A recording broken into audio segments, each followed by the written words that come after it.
আজ পড়ছি শীর্ষেন্দু মুখোপাধ্যায়ের গল্প গোয়েন্দা বরদাচরণ। গোয়েন্দা বরদাচরণ একটা লাউ চুরির কেস নিয়ে খুবই চিন্তিত ছিলেন। কে বা কারা পরশুদিন নপাড়ার মোক্ষদা দিদিমার ঘরের চাল থেকে একটি নধর লাউ চুরি করে নিয়ে গেছে। মোক্ষদা দিদিমার নাতি নাড়ুগোপাল বাইরে চাকরি করে। সে বড় লাউয়ের ডাল ভালোবাসে। নাতির জন্য লাউটা খুব যত্ন করে রেখেছিলেন দিদিমা।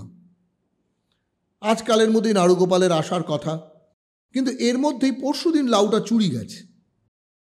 দিদিমা কেঁদে কেটে এসে পড়লেন বরদাচরণের কাছে। ও বাবা বড়দা, আমার লাউ উদ্ধার করে এনে দাও। সেই থেকে বরদাচরণের ঘুম নেই, খাওয়া নেই।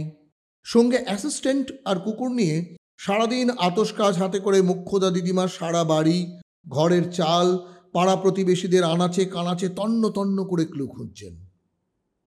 তারপর বাড়ি এসে সারাদিন বসে ভেবেছেন, কাগজে কলমে কি যেন লিখেছেন, আর মাঝে মাঝে বাবা না হচ্ছে না গোছের কথা বলেছেন আপন মনে। বরদাচরণের বয়স 30-32, বাড়িতে বুড়ি মা আছেন, আর আছে তার অ্যাসিস্ট্যান্ট ভাগ্নে চাক্কু, আর পোষা নেড়ি কুকুর ডঙ্কি। বরদাচরণ কিছু মোটা সোটা মানুষ, ডন বৈঠক করা শরীর। ভাগ্নে চাক্কু রোগা হলেও জুডো জানে। ডঙ্কি খুবই ভালো ঘেউ ঘেউ করতে পারে। চাক্কু এসে বারবার খোঁজ করে যাচ্ছে, মামা কিছু পেলে?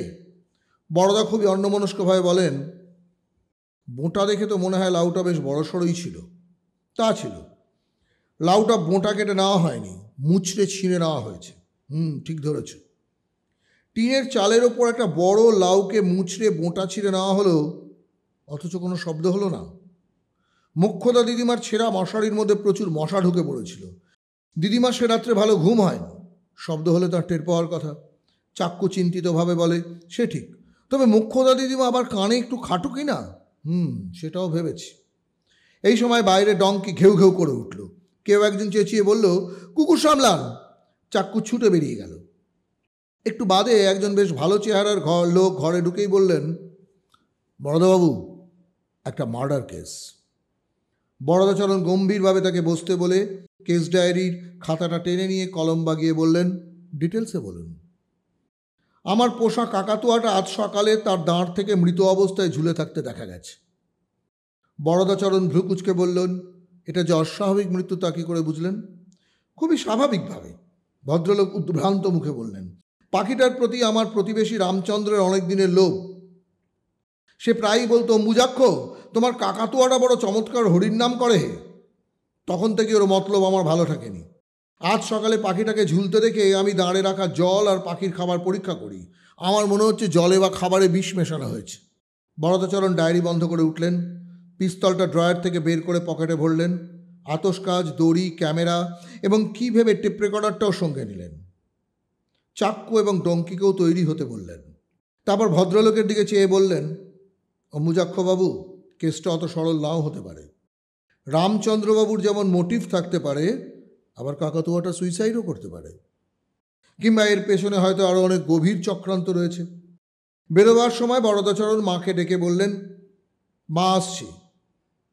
মা বললেন, বড়দা, দুটি পান্তা ভাত খেয়ে যাবি না? কে শোনে কার কথা, বরদাচরণ বেরিয়ে পড়লেন। অম্বুজাক্ষবাবুর বাড়িটা বেশ বড়। পিছনে একটা ঢাকা দরদালানে অনেকগুলো খাঁচা আর দাঁড়ে বিস্তর পাখি চেঁচামেচি করছে। বরদাচরণ কাকাতুয়ার দাঁড়টা ভালো করে দেখলেন। পাখিটা পায়ে বাঁধা শিকলি থেকে তখনও ঝুলছে। দাঁড়ের দুদিকে দুটি বাটিতে জল আর কাবলি ছোলা। একটা ছোলা তুলে নিয়ে পিছনের উঠানে ছুঁড়ে দিলেন বরদাচরণ। একটা কাক সঙ্গে সঙ্গে নেমে এসে সেটা খেয়ে ফেলল। কিছুক্ষণ বরদাচরণ কাকটাকে লক্ষ্য করলেন। না, কাকটা মরল না। তার অর্থ ছোলায় বিষ নেই। জল থেকে খানিকটা ড্রপারে তুলে বরদাচরণ এদিক ওদিক তাকিয়ে অম্বুজাক্ষবাবুর পোষা কাবলি বেড়ালটাকে একটা কাঠের বাক্সের উপর বসে থাকতে দেখে এগিয়ে গিয়ে আচমকা চেপে ধরলেন সেটাকে। অম্বুজাক্ষবাবু হাঁ করে এগিয়ে এসে বাধা দেওয়ার আগেই বরদাচরণ বিড়ালকে অদ্ভুত কৌশলে হাঁ করিয়ে ড্রপারের জল তার মুখগহ্বরে ঢেলে দিলেন। বিড়ালটা বার কয়েক খুব আপত্তিকর শব্দ করলো বটে, কিন্তু মরল না। বরদাচরণ গম্ভীরভাবে বললেন, ওদিকে অম্বুজাক্ষবাবু একটি হোমিওপ্যাথি ওষুধের শিশি থেকে কয়েকটা বড়ি খেয়ে আপন মনেই বললেন, গায়ে হাতে বড্ড ব্যথা। ওদিকে চাক্কু ডঙ্কির বকলস ধরে বাড়ির চারিদিকে ঘুরঘুর করে ক্লু খুঁজছিল। হঠাৎ সে দৌড়ে এসে বরদাচরণের কানে কানে বলে গেল, লাউয়ের খোসা। রামচন্দ্রবাবুর বাড়ির পিছন দিকে লাউয়ের খোসা পড়ে আছে মামা। বরদাচরণ বিদ্যুৎ বেগে উঠে পড়লেন।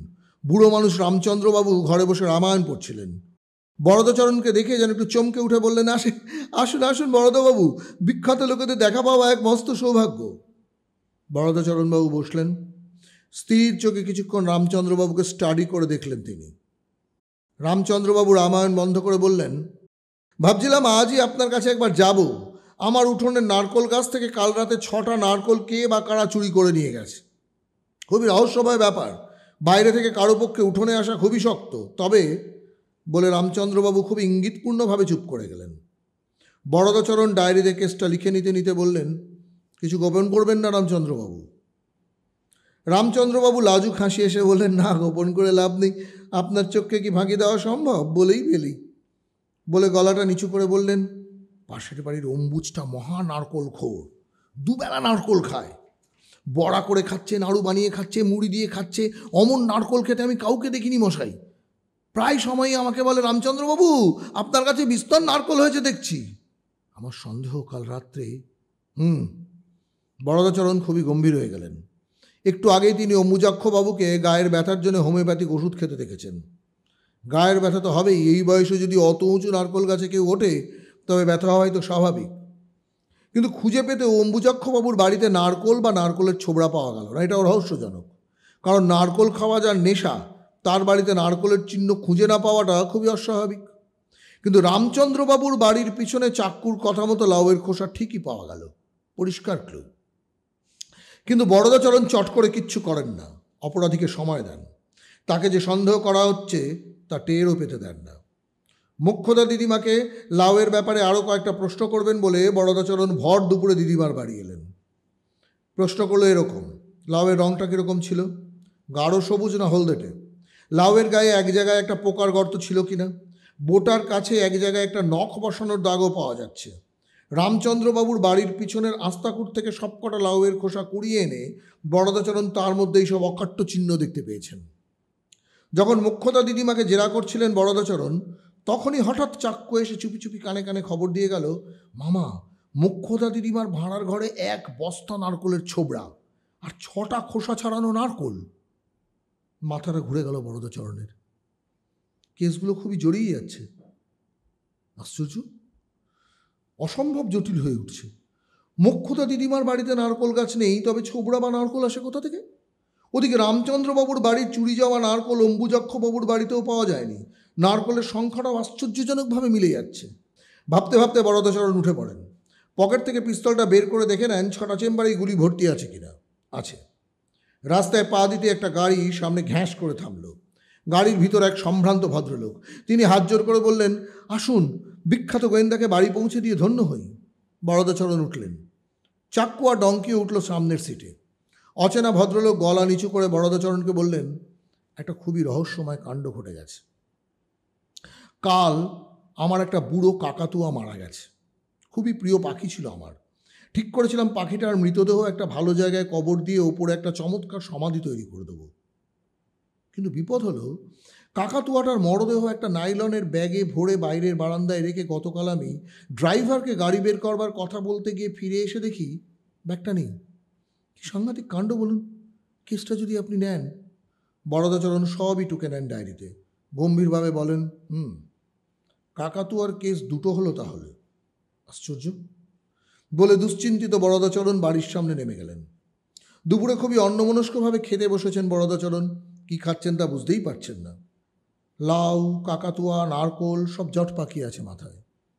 তার মা বললেন, ও বড়দা, লাউ ঘন্ট দিয়ে আর দুটো ভাত মাখ। লাউ ঘন্ট কথাটা বরদাচরণের মাথার মধ্যে 2-1বার টং টং শব্দ করল। প্রায় তিনি লাউ ঘন্ট খান, কাজেই বিস্মিত হওয়ার কিছু নেই। হঠাৎ বরদাচরণ চমকে উঠলেন। লাউ ঘন্ট? লাউ এলো কোথা থেকে? আমি তো আজ বাজার থেকে লাউ আনিনি। মা বলেন, তুই আনবি কেন? কাল চাক্কু লাউটা হাতা করে এনেছে। ওর কোন বন্ধুর বাড়িতে নাকি অনেক লাউ হয়েছে, তারা দিল। নিজের পাতের দিকে ভালো করে চেয়ে দেখলেন বরদাচরণ। লাউ ঘন্টের পাশে দুটো বড়া পড়ে আছে। উঠে গিয়ে আতস কাচ নিয়ে এসে বড়াটা নিবিষ্টভাবে দেখছেন। মা বললেন, দেখছিস কি? ও তো নারকলের বড়া। 6টা নারকল এনেছিল চাক্কু, কোন গাছ থেকে নাকি পড়ে গিয়েছিল বাতাসে, তার দুটো ভেঙে ওই বড়া করেছে। বরদাচরণ বাকি সময়টা ভাত নিয়ে নাড়াচাড়া করে উঠে পড়লেন। চাক্কু অনেক আগেই খেয়ে দিয়ে কোন মাস্টারমশাইয়ের বাড়িতে পড়া বুঝতে গেছে। বরদাচরণ পিস্তল আর আতস কাচ নিয়ে ডঙ্কির শেকল ধরে ঘর থেকে বেরোলেন। তন্ন তন্ন করে খুঁজতে লাগলেন চারিদিক। অবশেষ ডঙ্কি ইঙ্গিত বুঝতে পেরে তাকে গোয়াল ঘরে টেনে আনলো। সেখানে একটা সদ্য কেনা দাঁড়ে জলজান্ত একটা কাকাতুয়া বসে আছে। বরদাচরণকে দেখেই বলে উঠল, হরি বলো ভাই, হরি ছাড়া গতি নাই। বরদাচরণ টেপ রেকর্ডার নিয়ে এসে পাখিটার কথা টেপ করতে লাগলেন। তারপর সারা দুপুর আর সন্ধে আর্কিমিডিস যেমন স্নানের চৌবাচ্চায় ডুব দিয়ে স্পেসিফিক গ্র্যাভিটির কথা চিন্তা করেছিলেন, তেমনি এক চিন্তার চৌবাচ্চায় ডুবে থেকে বরদাচরণ লাউ, কাকাতুয়া আর নারকলের রহস্যে মগ্ন হয়ে রইলেন। তারপর আর্কিমিডিস যেমন ইউরেকা বলে লাফিয়ে উঠেছিলেন, ঠিক তেমনি তিনিও লাফিয়ে উঠলেন। সমস্ত রহস্যটাই তার কাছে জল হয়ে গেছে। বস্তুত তিনি এখন বুঝতে পেরেছেন, যে লোকটা মোক্ষদা দিদিমার লাউ চুরি করেছে, সেই একই লোক গতকাল গাড়িওয়ালা ভদ্রলোকের মৃত কাকাতুয়াটা হাত সাফাই করে অম্বুজাক্ষবাবুর জ্যান্ত কাকাতুয়ার দ্বারে ঝুলিয়ে রেখে হরিনাম পরায়ণ জ্যান্ত কাকাতুয়াটাকে সরিয়ে ফেলে। আবার সেই লোকটাই কোনো এক অজ্ঞাত কারণে রামভক্ত রামচন্দ্রবাবুর নারকোল গাছের 6টা নারকোলও গোপনে নামিয়ে নেয় এবং ওই একই অপরাধী প্রমাণ লোপের চেষ্টায় এবং তদন্তকে বিভ্রান্ত করার জন্য বরদাচরণকে রামচন্দ্রবাবুর বাড়ির পিছনে লাউয়ের খোসার সন্ধান দেয় এবং মোক্ষদা দিদিমার বাড়িতে নারকোল ছোবড়ার অস্তিত্বের কথা ফাঁস করে দেয়। বেশ রাত হয়ে গেছে, সবাই গভীর ঘুমে। বরদাচরণ পিস্তল হাতে নিয়ে চুপি সারে পাশের ঘরে এসে অন্ধকারে চেয়ে রইলেন।